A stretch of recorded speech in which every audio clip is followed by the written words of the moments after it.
अरे विभिन्न वकीलों के चक्कर छोड़ो, वो पैसा खाएंगे और केस हारने के बाद सॉरी कहकर या फिर कंधे उचकाकर चले जाएंगे। हाँ, अगर काम की गारंटी चाहिए तो हम दे सकते हैं, केवल मायाराम। अब आपने वचन दे ही दिया है तो कुछ ना कुछ तो करना ही पड़ेगा। वरना मेरी समझ में ये नहीं आता कि ये सरकार कैसे चलेगी। दयाराम जी, सरकार चलाने की चिंता सरकार पर छोड़ दीजिए। मुझे सिर्फ इतना बता दीजिए कि मुझे न्याय किस तरह दिलवाएंगे। अरे उस पापी झूठे मक्कार रास बिहारी का बयान बदलवा कर।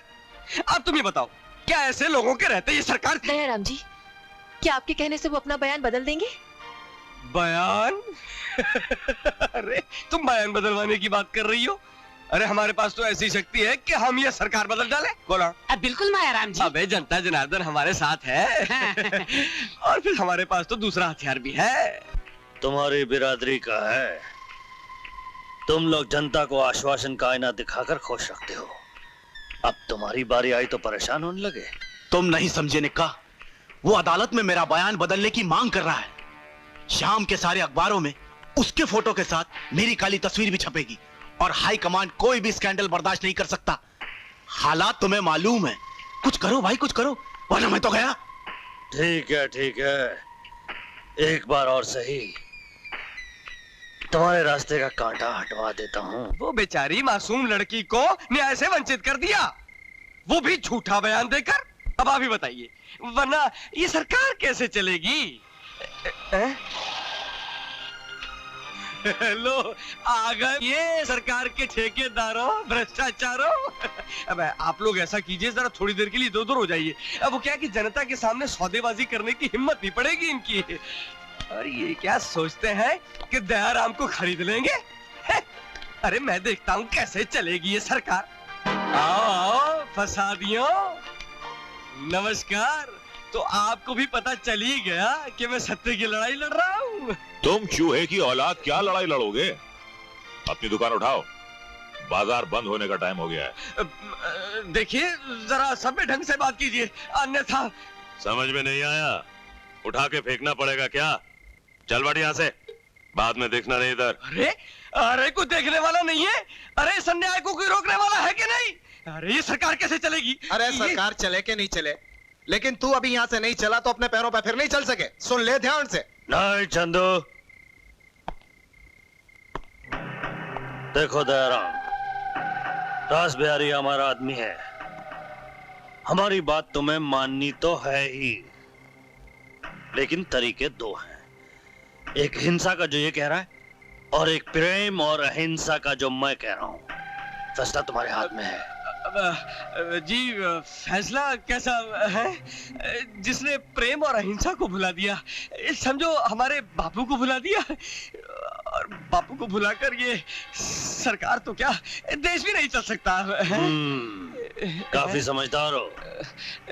लेकिन सरकार, किंतु मेरे बारे में तो आप जानते ही हैं, मैं विपक्ष में रहा हूँ, 3 बार चुनाव हार चुका हूँ। मेरे घर की हालत भी जरा। घर की हालत भी ठीक हो जाएगी। चुनाव भी नहीं हारोगे, क्योंकि हमने फैसला किया इस बार टिकट तुम्हें दी जाएगी। बस अब आगे कुछ कहने की आवश्यकता नहीं है, वरना मेरी आंखें भीग जाएंगी। आपके प्रेम ने तो जैसे मुझे खरीद लिया है। कहिए क्या करना होगा? ये अनशन वंशन? अजी नहीं, कैसा अनशन? अजी रास बिहारी हमारे भाई हैं, और भाई के विरुद्ध अगर भाई खड़ा हो गया तो ये सरकार कैसे चलेगी? अरे लाओ, अरे जल लाओ, हम ये व्रत तोड़ते हैं। हमारे होते हुए जल नहीं। सरकार, मुझे लगता है कि ये सरकार जरूर चलेगी। अरे भाई दयाराम जी, आपने तो हमें डरा ही दिया था। अब ईमानदारी की बात तो यह है रास बिहारी जी कि मैंने सपने में भी नहीं सोचा था कि आप डर जाएंगे। अब अगर आप जैसे डर गए तो फिर ये सरकार कैसे चलेगी? जोर की आड़ से डर गया। चलो भाई जल्दी करो, देर हो रही है। सुनिए, कहिए। आप ये शामियाना क्यों खाड़ रहे हैं? क्योंकि हमने लगाया था। लेकिन यहाँ पर तो दयाराम जी अनशन पर बैठे हुए थे। अरे बैठे तो थे, लेकिन उठ गए। आप कैसी बातें कर रहे हैं? वो इस तरह अनशन तोड़कर कैसे जा सकते हैं? हमें मालूम नहीं, महीने में 10 बार तो ऐसा ही होता है।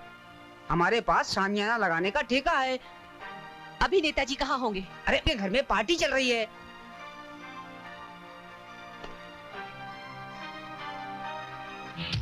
दयाराम जी, ये निक्का एंड कंपनी बड़े काम की चीज है। आपकी सारी जरूरतें पूरी करते हैं, बस कभी कभार इन्हें बचाना पड़ता है। वैसे सौदा महंगा नहीं है। अरे मैं तो उस बेवकूफ लड़की शिखा का एहसानमंद हूँ जिसकी बदौलत इन महानुभावों से मुलाकात हो गई। बिल्कुल बिल्कुल। अरे असली सरकार चलाने वाले तो यही लोग हैं, वरना सरकार कैसे चलती?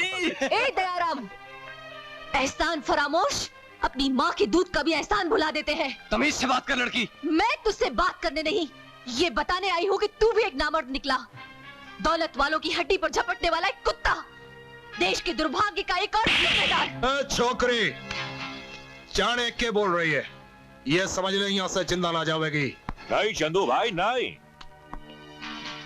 ऐसे हुस्न को खत्म करना तो गुनाह है। ये तो जन्नत की सैर कराने वाली हूर है, हूर। देख, ये लोग बहुत खराब आदमी है, तुझे भी खराब कर देंगे। तू मेरे साथ चल, दुनिया के सारे गम भुला दूंगा।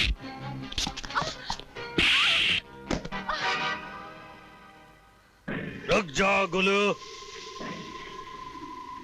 इस लड़की को कोई याद नहीं लगाएगा।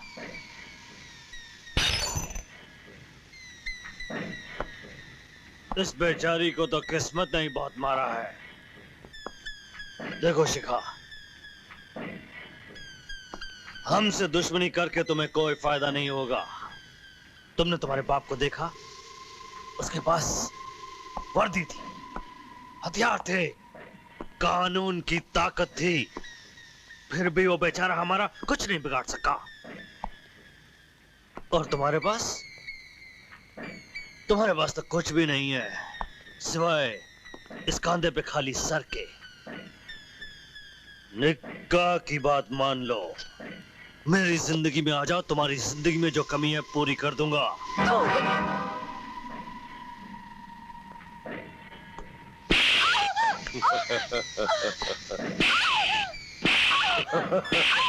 क्या करे भाई, मर जावेगी।